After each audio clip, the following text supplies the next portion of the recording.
Welcome to another session of discussion and meditation with Paul and Helen. And today we're going to be looking at this wonderful topic in our Western society of perfectionism. And I know, over the years I've spoken to so many people and it crops up so often. And you can almost see people when they start talking about perfectionism, and there's a sort of almost a shadow that sort of goes across the eyes and the demeanor. So, and I think the first thing that I'd like to say about the idea of perfectionism, because it is quite a construction, really. It's very cultural. So it's something that seems to have really developed specifically in the European-based cultures and Caucasian. And look, there are useful aspects to perfectionism, but it's kind of like that baby in the bathwater thing. We don't want to throw out everything to do with perfectionism. It's something that tends to have a huge influence in our society and work and personal ethics and things like that. So I just want to sort of unpack that a little bit. I don't want to make it too long either. But sort of the first thing is to really understand that it's very cultural. It's culturally based. So they're useful aspects to perfectionism. One of the big problems with perfectionism is that it can very easily turn into a kind of tyrant, sort of tyrannical slave driver, big stick over our head and back. And nothing's ever good enough, and I have to push harder and harder, and always pushing the goalposts ahead. And that can actually be quite a big problem, especially when we start living that. And then, of course, they are. It's very collective. Let's put it that way. It's something that is very much developed in the collective consciousness. You see it a lot in corporate organizations and in organizations in general. So I know many years ago, I was part of a corporate organization for a short while. And, the immediate ethos was shape up or ship out. So, we're part of that big animal in a way that is the corporate or the collective or the group and so on. And if the ethic of the group is perfectionism or very perfectionist based, it sort of almost pushes us into that. And we live that, and a lot of people do develop personal codes of ethics that are based around perfectionism. Now, of course, in the collective, like organizations and that, there's a danger that the personal freedom goes, it becomes a little bit of a tool to keep everybody in line, shape up or ship out. So it becomes a sort of a controlling mechanism for the group. So I'm going to counterpoint this against another concept in a moment called impeccability. So we'll just unpack that idea of perfectionism a tiny little bit more. The other thing that comes up now is that it's in the eyes of the collective and the values of the collective, rather than the individual sort of opportunity for freedom of the individual. The slave driver thing is probably the biggest one. It's never good enough and always pushing us, always pushing us, always pushing us. So if I'm sick, well, I actually heard this story just this morning. I'll just tell it very briefly, but I went to a little shop, one of these little tiny shops, and the attendant behind the counter was wearing a mask. And I thought to myself, that's a bit strange. We're out of the COVID thing. So I asked him, and he said, no, he's sick. He's got flu. And I said, oh, but no, I mean, surely they must give you sick leave and, day off if you're sick. And he sort of eyes and he looked at me and he said, shaking his head and sort of like, okay, you can go home sick, but then don't come back to work again. So the implication was that, he would kind of lose his job. And I said, well, but that's illegal. You're entitled to sick leave. And he just shook his head. And I mean, there he was, quite sick, obviously. And obviously a little bit of a fear thing there. And there's a pushing and so on. And I sort of thought that, okay, well, that can also get extrapolated out into bigger organizations and so on and so forth, even families. So the other counterpoint is the impeccability idea. Now, impeccability is a concept that has arisen sort of more spiritual sort of circles and pathways, traditions. And there, just quickly, the perfectionism is very much serving the sort of materialism, or the heavy materialism, and the sort of apparent reality and the superficial levels of life. Whereas impeccability is a little bit more to do with, as I said, the sort of more spiritual, more self-reflective, self-growth sort of ideas. It's in the moment, and it's in our own eyes, and it's the best use of our energy. So a good definition of impeccability is the best use of our energy in the moment, in our own eyes. Obviously, using the resources that we have available, the time that we have available, and so on. Now, there's a thing here as well, also with perfectionism. There's a tendency to tie our self-value to our attainments and achievements and accolades and our sort of excellence in perfection.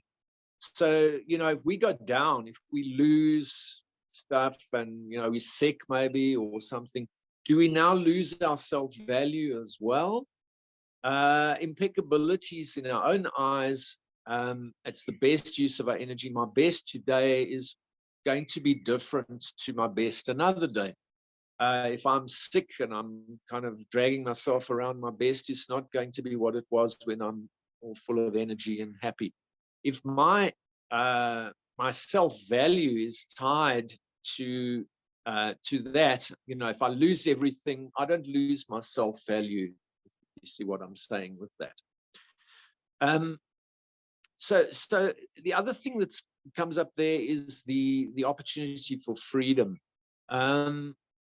So opposite to that idea of shape up and ship out and controlling the group and the perfectionist ideal, it's impeccability gives us the opportunity for more personal freedom, more self-responsibility, more self-captaincy, and leadership and management of the self. If I'm going to be a sloth and a couch potato and all that and sit around, then, that's my story. I kind of bear the karma of that, or the consequences of that. It's my responsibility. So I don't want to go on for too long. Hopefully that's sort of laid a little bit, put something on the table. There absolutely are positive aspects to the idea around perfectionism. But I tend to feel that most of the time, and in general, it tends to go to the slave driver thing, and it's never good enough. It's very tyrannical, takes away personal freedom. So whereas the impeccability goes in the opposite direction. So let's see, Helen. I don't know if that opens up a little bit of a platform for us to kick off on, and if you want to add something to that, Helen. Thank you so much, Paul. Definitely, I agree with you that the perception in general about perfectionism is perhaps lopsided, but because of, as you described, those experiences that people are having every day, and the culture in which it rests.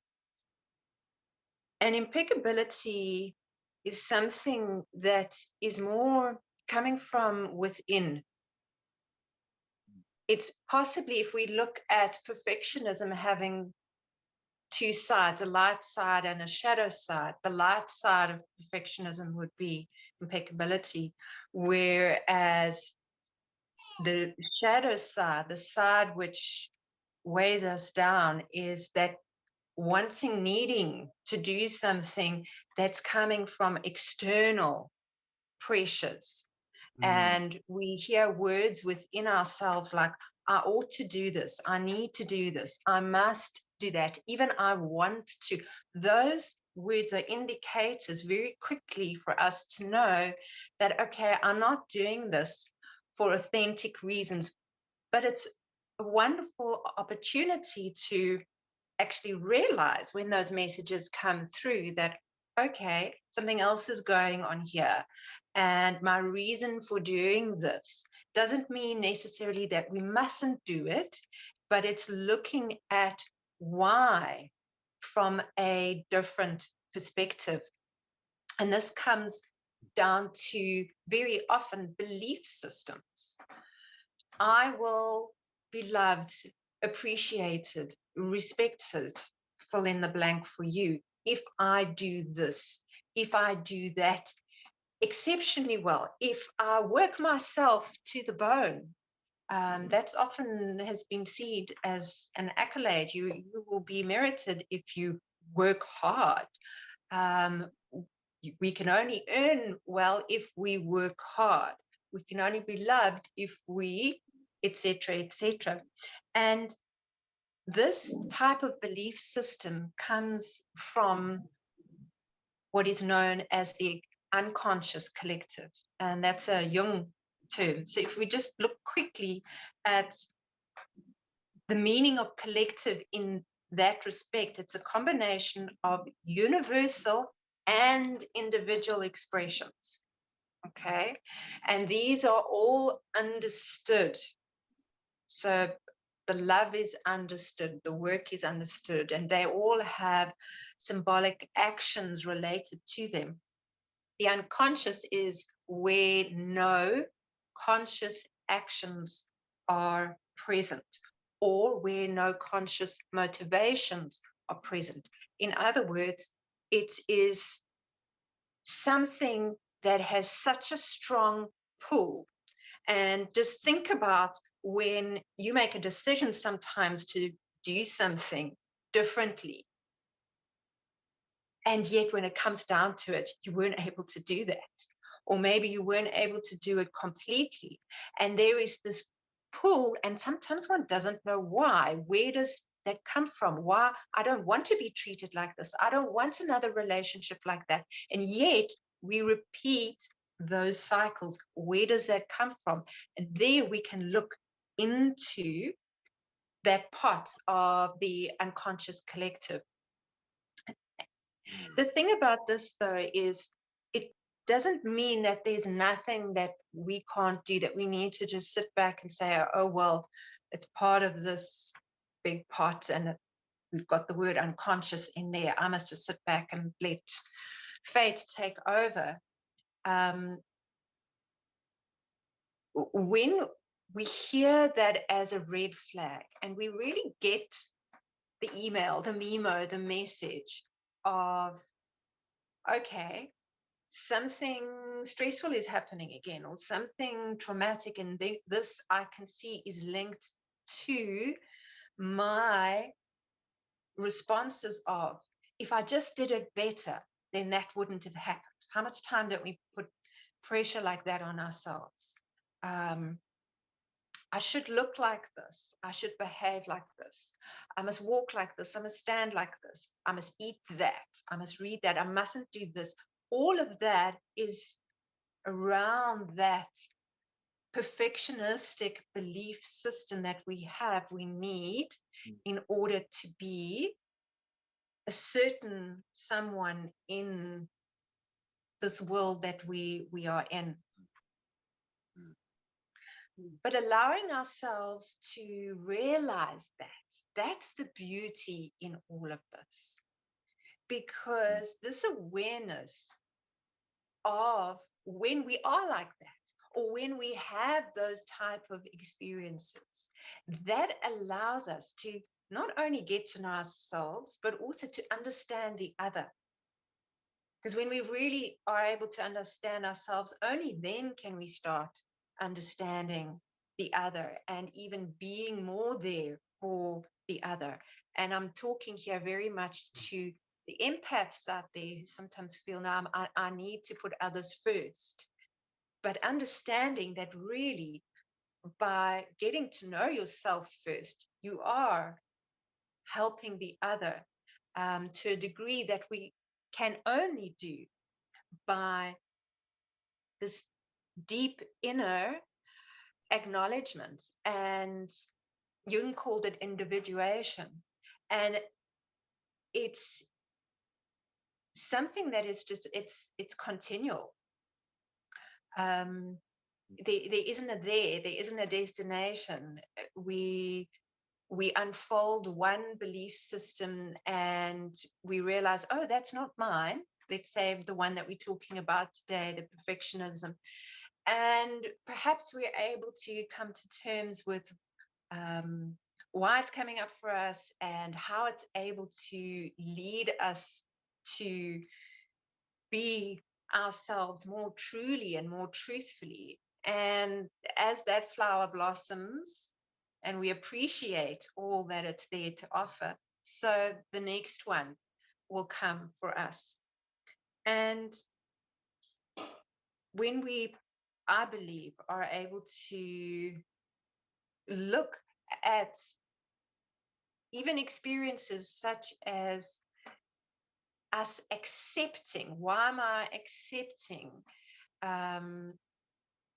and taking on such harsh perfectionistic beliefs? It is a really empowering process when we allow that unfolding to happen.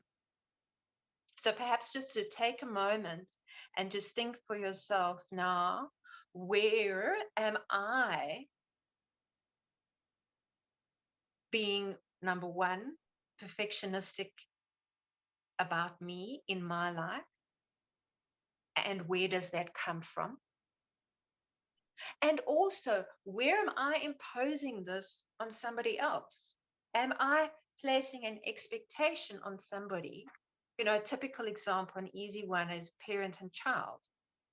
We don't even realize that. Or maybe like Paul was saying in that example with going to the shop, and there's obviously a boss and his worker, and there probably were never any spoken words, but it's the unspoken in that instance that is just so powerful, that carries that message, that fear, as Paul was talking of. So one doesn't have to do anything with this awareness. It's just simply about being aware, because when we're aware, then we allow new things to happen.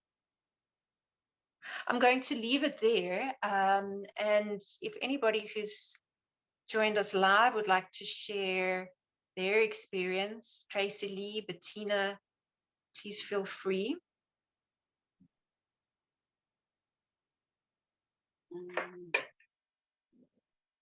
Can you hear me? Yes. Can you hear me? So now Yes. it's actually interesting because I had never really thought about what those things until you now spoke about them, and then you start to realize, my goodness, they exist in my life, and they're very real, because there are a lot of areas in my life where I try to be a perfectionist. And as you say, with children, I think I do definitely you do give that over to your kids, and they look at you like, wow, okay, you look, mom can do this, so therefore I'm also supposed to be able to do this. And but I have that I've kind of been aware of and said to my kids, can be all different. And I have made them know that, no one's all different, we all have different abilities.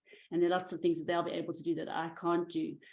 But I think it's just, it's not, as you said, nice to be aware of it and to think about it when it does pop up its head.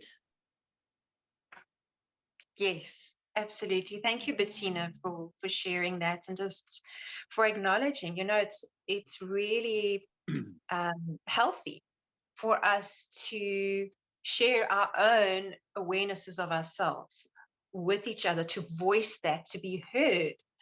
It adds another it adds movement to the unfolding for you, but then also for those around you, for all of us here. Paul, anything you want to add there, or Tracy Lee? You want to say something, Tracy? So for me, I find in the moments when I do feel like I need to be perfect, I find that I over control the things that I can. I do know where it comes from, being raised by a perfectionist single father. We had no choice but to make sure it's done properly, and being pushed to always being told we weren't good enough. So you kind of go into your adulthood thinking, well, I'm never good enough, so therefore I need to push, push, push, push, push. And I do find that I go into a state of over controlling the things that I know I can control. And I actually notice it in my patients as well. And when I notice it in other people, I notice it in, friends. It's a reflection on, oh, hang on a sec, I think I do that as well. So I very much relate to what you've spoken about the perfectionism. Makes a lot of sense. Mm, mm.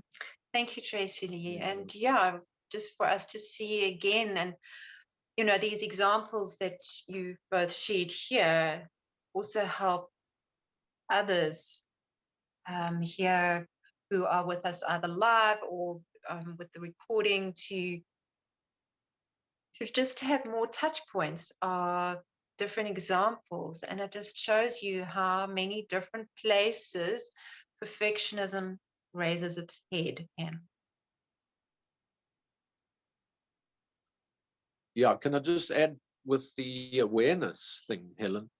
I think it's such an important, in our sort of circles and groups, and that we really try to push the self-awareness in a way, that being aware of. So it can be very helpful to raise. It's basically mindfulness, to increase our mindfulness, our sort of metacognition. What am I operating under now? Am I operating under sort of a perfectionist ideal, or am I impeccable, using the best use of my energy in the moments, in my own eyes? So just to be aware of the differences strongly, and then not like to beat ourselves up or something. Oh God, judging ourselves harshly, because we're all very good at that. But just in the awareness is so important. We can't make constructive changes unless we're aware. But then we also need to know what to change and how to change and where to go. And that's why I think this is such an important discussion, and that there's quite a lot of clarity between in the differences as a sort of an ethic, as a foundation. Do we operate on perfectionism, or do we operate on impeccability, or sort of structures around those two concepts? There are other things as well. So I think that's just what I wanted to add there. And I think a bridge between the two. So for example, let me just backtrack a little bit. We choose to, our conscious choice is for impeccability. Okay. But then we're finding ourselves repeating that perfectionism process. Patterns. So, Paul, what would you say could be? I mean, obviously it's depending on situations and people and all sorts of things, but just one or two suggestions or examples of what could turn perfectionism into impeccability.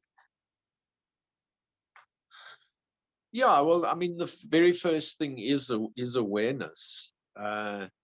So because there's an operating principle, if I'm whatever we're involved with, it might be, people have to do admin, or they get 100 emails and they have to sort through that, or they have a confrontation with something, or a boss or a spouse or a friend or something. There's all these emotional things that come in. So what I'm saying is that there's a big range, there's a big gamut of all sorts of states of awareness that we go through every day, every week, and different seasons of our life and everything. So really the foundation that's going to turn an operating principle of perfectionism into an operating principle of impeccability is the foundation is awareness.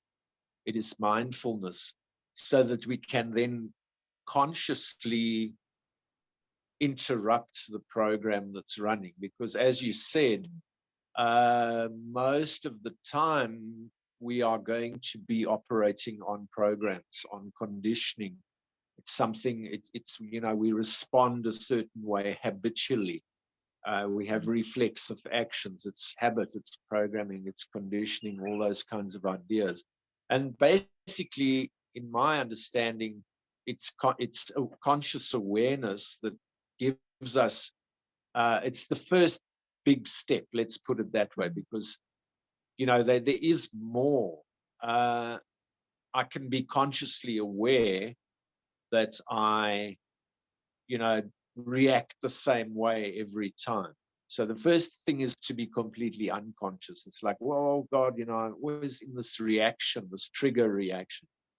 Then it's a bit more conscious. There's more mindfulness. Why do I react the same way from that trigger all the time? And the way that I see it is that that's increasing of perspective, like moving away from the trees, stepping back. You see the bigger picture. You see the forest now. Suddenly you see the mountains, and that level of awareness, we start. You see, in the previous episodes, we've also been looking at living from the heart, for example, self-care and know thyself. These are all topics that we've covered before, also for Bettina and Tracy, who basically knew the first time. So there are other things that are coming in here.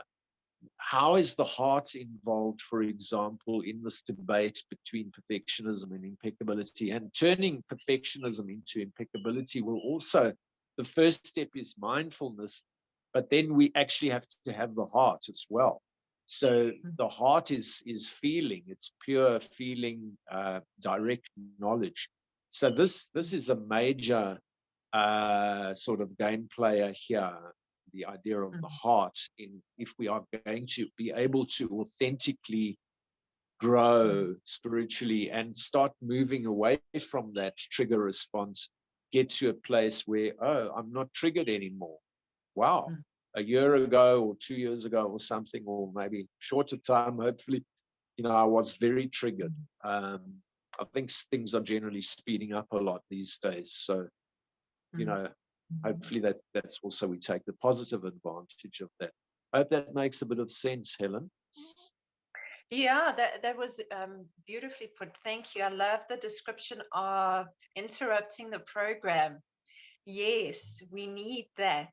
And I can definitely get that sense of space between the trigger and the awareness in that program interruption. And as you said, there's so many different ways to do that, accessing the heart. And our most recent previous meditation was on forgiveness.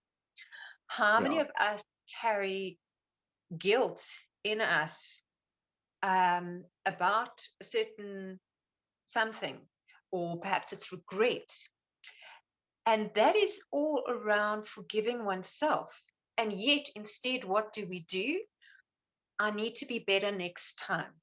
And if I'm better next time, and that all stems back to perhaps an experience that happened when we don't even remember. We don't have to remember all of our experiences for them to have triggers within our system. Another program interrupter that I find works, and it's the way we've been designed, that innate intelligence that we have within us, and that's the breath. So when I'm feeling heightened emotion, and with me, the perfectionism often comes into working hard and working lots and overworking. And it's been a theme for me now, the past, it's about 9 months. I had a really, really strong message come through to start to literally break this pattern of mine. And it's been messaging. I've got emails and memos for many years, but never really got the call because I love what I do and can't be a bad thing. But it's all about balance. And eventually, you need to listen to those messages that come through. They could come through spiritually, mentally, emotionally, and if they're not getting through, they're going to hit you physically. And that is what happened with me. And I'm still finding 9 months later, after the initial experience, that it's still a process of, I can feel this tug of war going on in terms of perfectionism around my expression here on earth. I don't even want to call it work, because for me, it's not work. Work has another connotation.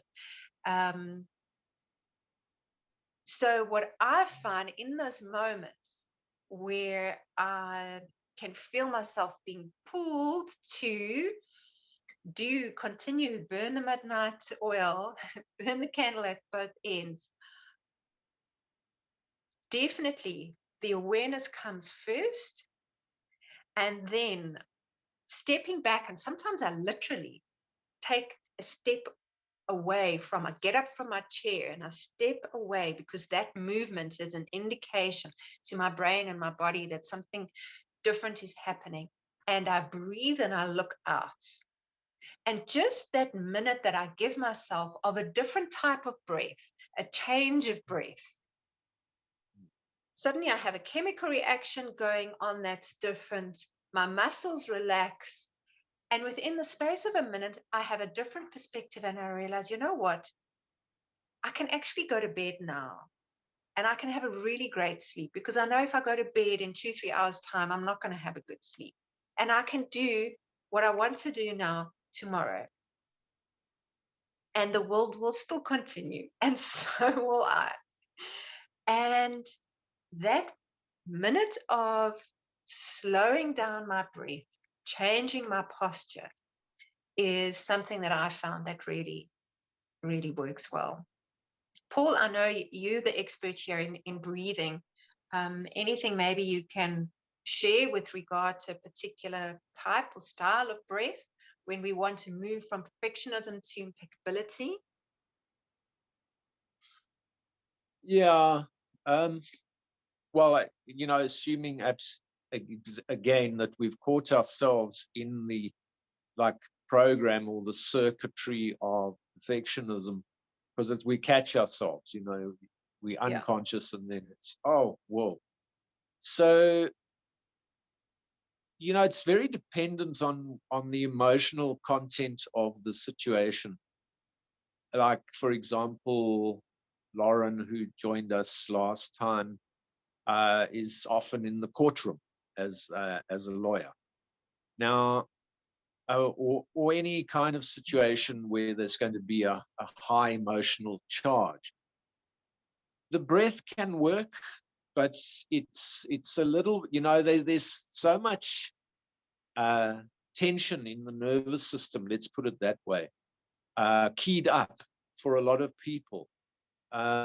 Stress and anxiety, worry and fear. There's a lot of very much keying up. So in the nervous system, we feel tense. So something that I like to combine, the first thing is to understand that the exhalation is that opportunity to release, to let go. it's always in, out, in, out. So there's always, every moment that we breathe, there's an opportunity to change our consciousness. And breath also fans what we're focusing on. So whatever we dominantly in the atmosphere of our consciousness, the breath is going to fan it and increase it. So to take the advantage of the idea of exhalation, and you're sitting in the courtroom or whatever, it's going to look a bit weird if you start taking some deep breaths or something. So you have to kind of learn how to let go under your breath, as it were, to let out that. But there's something that we brought up in the last session, I think, and that is the sky blue. So the color sky blue. So the first thing is that we're all familiar with that color from the sky and the spaciousness of the sky. Now, as we probably all know, colors have a specific frequency. Everything has a specific frequency, sound, breath. But the sky blue is a very, very, very calm, gentle, calm, peaceful, relaxed frequency. So by accessing that frequency, we can help. So what we do is we need to be able to just connect with that sky blue color as we do that gentle exhalation. Now, this can work for a mild situation emotionally as well as a very tense emotional situation. But we do have to have practiced it a little bit, otherwise we're not familiar, so it's going to be much harder. But the important thing is to try to shroud the head, specifically the reptilian brain, with this color blue, which we can do in our attention anytime, even in conversation, or it's something that we just do attentionally. So that exhalation, that letting go of and whenever we exhale, we let go. The color blue, the sky blue. And if you want to add a third one in that's beautiful, you can do a smile. So, and it doesn't have to be a grin or something, you're in a tense situation. Again, we have to have practiced. So it's the idea of the mouth and the eyes relaxing into an internal smile. So you can look at somebody and all that will really happen is their face will soften a little. So you won't even see the smile.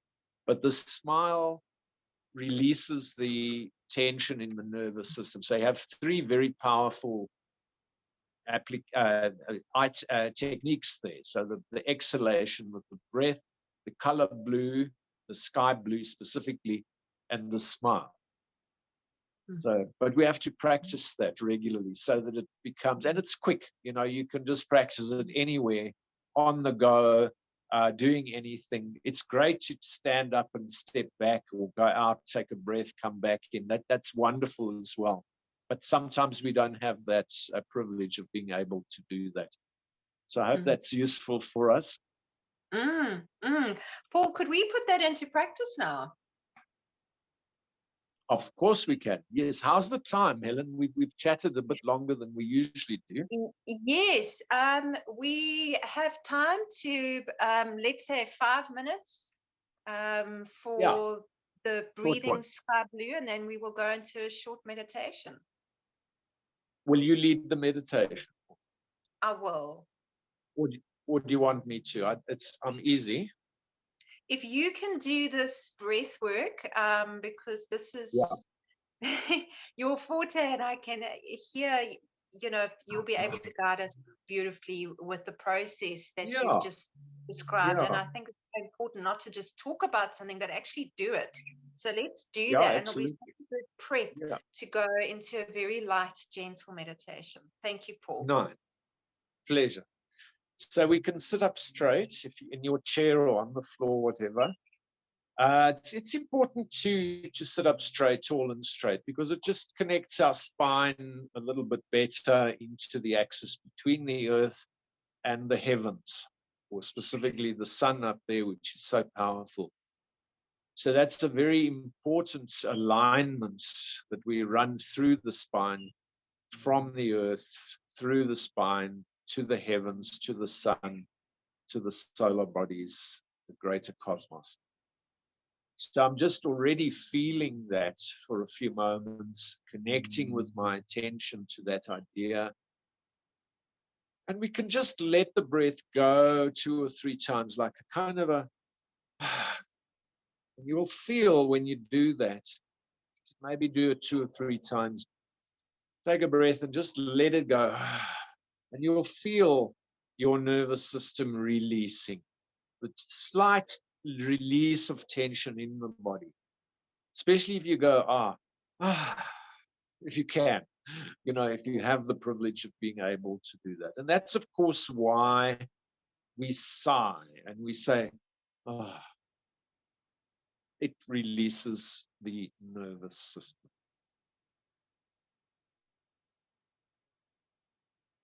So the first thing is to be, well, we need to center ourselves, but then to be aware, become aware of the breath. The breath flows in, the breath flows out. The heart beats, the blood flows in, the blood flows out. And the lungs and the heart are wrapped up with each other in our chest. And each time that duality sort of pulses, we have the opportunity to change our consciousness.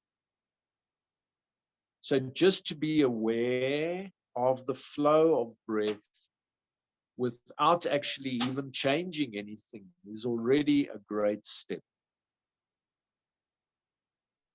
It's a very good step in any kind of meditation process, just to be more present-minded, to be here now.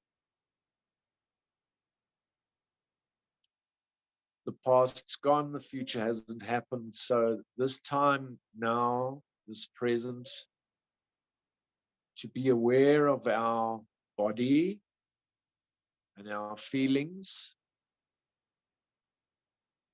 And of course, whenever we smile and laugh and tell jokes, we feel better. The nervous system releases. So let's try that for a moment. Just give yourself, nobody's looking at you. Give yourself a little bit of a smile there.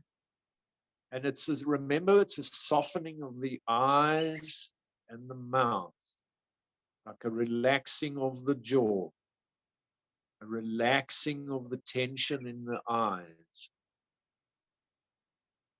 And if you just watch, if you observe, especially if you're a little quieter, you'll notice that when you smile, there's a release that happens. The nervous system releases.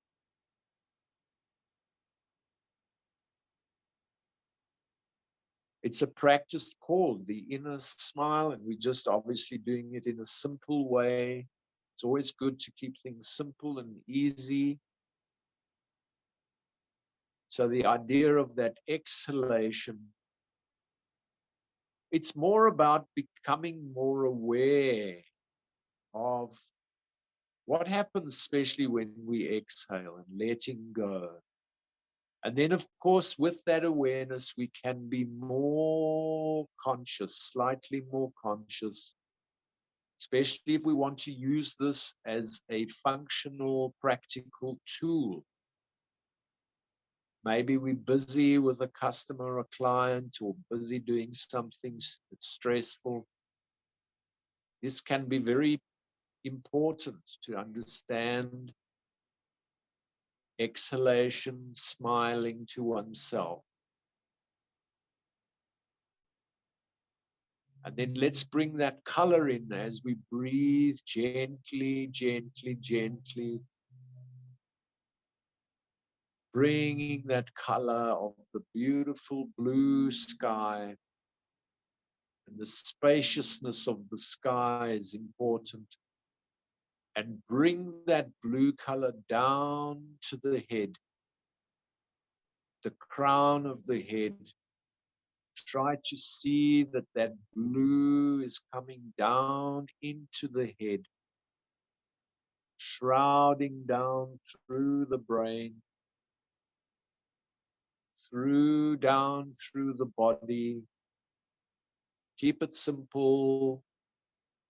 Just try and fill up with that blue color.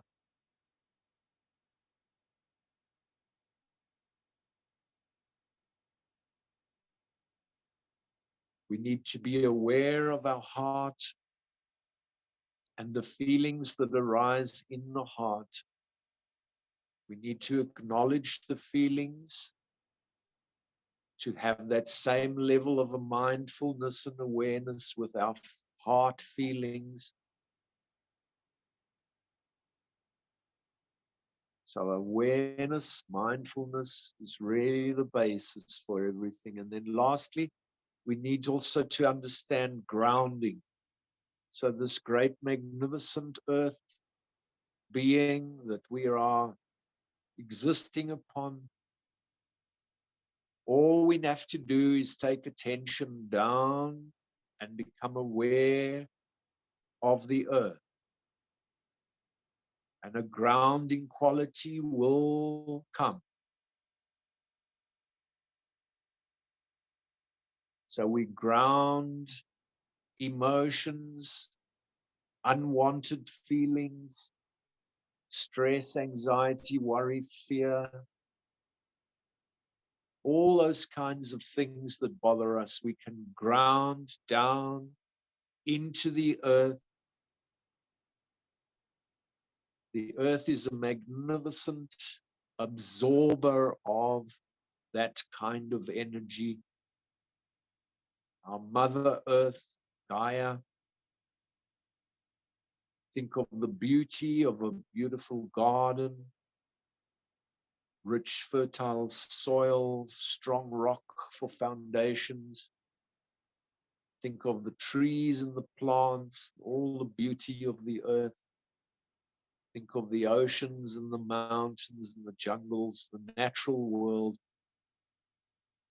Very, very good for grounding and anchoring our consciousness down. So I think we're just going to put our hands together for a few moments. I'll hand over to Helen in a sec.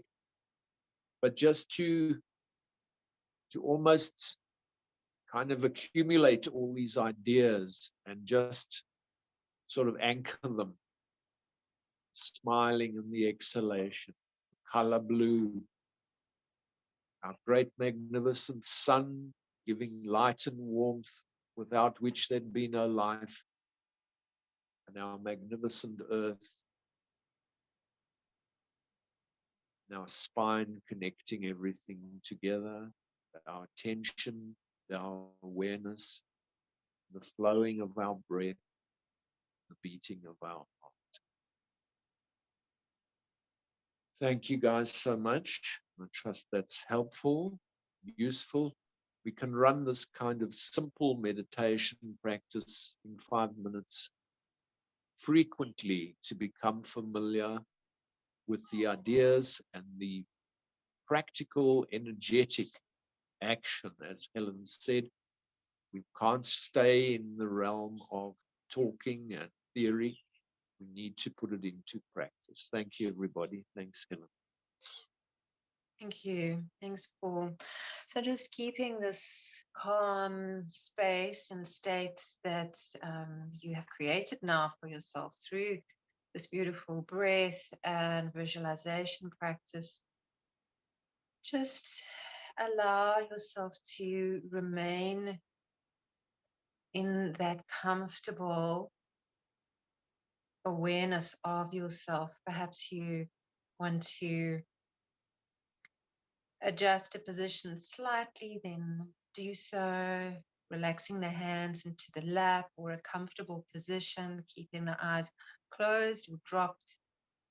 And we're just going to move now gently into 3 minutes of quiet, 3 minutes of a quiet mind. And in this time, I invite you to place no expectations on yourself and to go into this time with releasing judgment or any sort of emotional reaction for when the mind wants to come back and perhaps start talking, take your attention elsewhere. Just allow yourself to acknowledge what is happening and then taking the conscious choice of quietening the mind again, calmly, peacefully. And when the mind rises up again, just calmly quieten it down like you would to a child who's maybe feeling upset. Settle the child down, settle the mind down, which can sometimes be like our inner child that's fighting for our attention. So it's still there. It will always be there, and we're not asking for it to go away. You're simply making the choice now of creating some space between awareness and the mental mind. Taking a slow inhalation, and on the gentle exhalation, we begin our 3 minutes of quiet.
Slowly start to deepen their breath, bringing awareness to the whole body.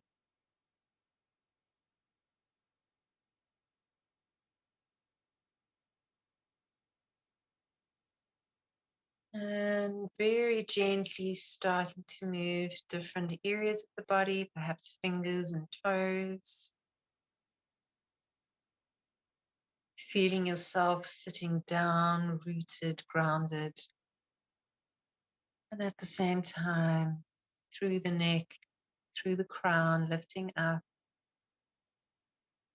On the next inhalation, very slowly start to open the eyes, looking downwards, looking somewhere nearby. Then using the breath as a guide again to move the eyes a little bit further around. Looking very gently in different directions, activates different hemispheres of the brain. And then just bringing yourself into the center of yourself. To see what that means for you. Just notice what's going on in the body, what's going on in the mind. And then let all of that settle.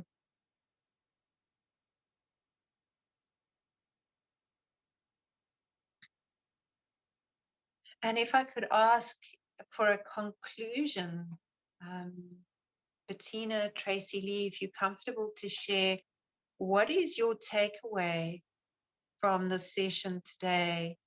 What will you remember? What was important for you?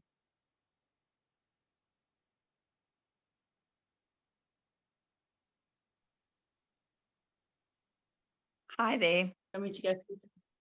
Hi. Thank You can go you. first. Thanks, Bettina. I think the most important thing was to be more mindful of when I'm leaning into a state of perfectionism, and to almost retract, I think would be the right word, and to rather lean more into calm, meditative state, and to just observe of why that took place, what is driving it, and trust that I'm in the right place at the right time and take it from there. That's my take. Thank you, Tracy Lee. Appreciate that. So about the same, just also to be more, it was interesting because I never really thought about it. Obviously, it's in our lives, but we don't actually think actually about these two words and what they actually mean, and if we're doing, if we actually doing these things, and in both aspects, I can see things that I do. So also the awareness, to be aware of it, and also to maybe just think about it and think, do I really need to be that perfect, or can maybe just do it and maybe just more enjoy the action more than being so perfect in doing it. And I love the breath. I love that breath visualization. I teach a lot of yin yoga, so I'm definitely going to use a lot of these things. And I love things that I could also tell my class, that could also maybe bring their awareness to all of these aspects. So and of course they love it as well, because it also gives them new challenges to add to their lives. So I found it very, very interesting. Thank you both. Thank you, Bettina.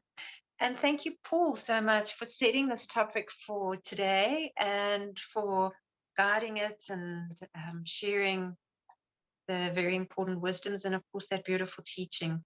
Thank you so much. Total pleasure. Yeah, it's been lovely. Thank you so much. And thank you, Bettina and Tracy, for coming. Yeah. Thank you, everybody. Okay. And thank you, Cool. everybody who's been listening as well. Appreciate you being here. Take care.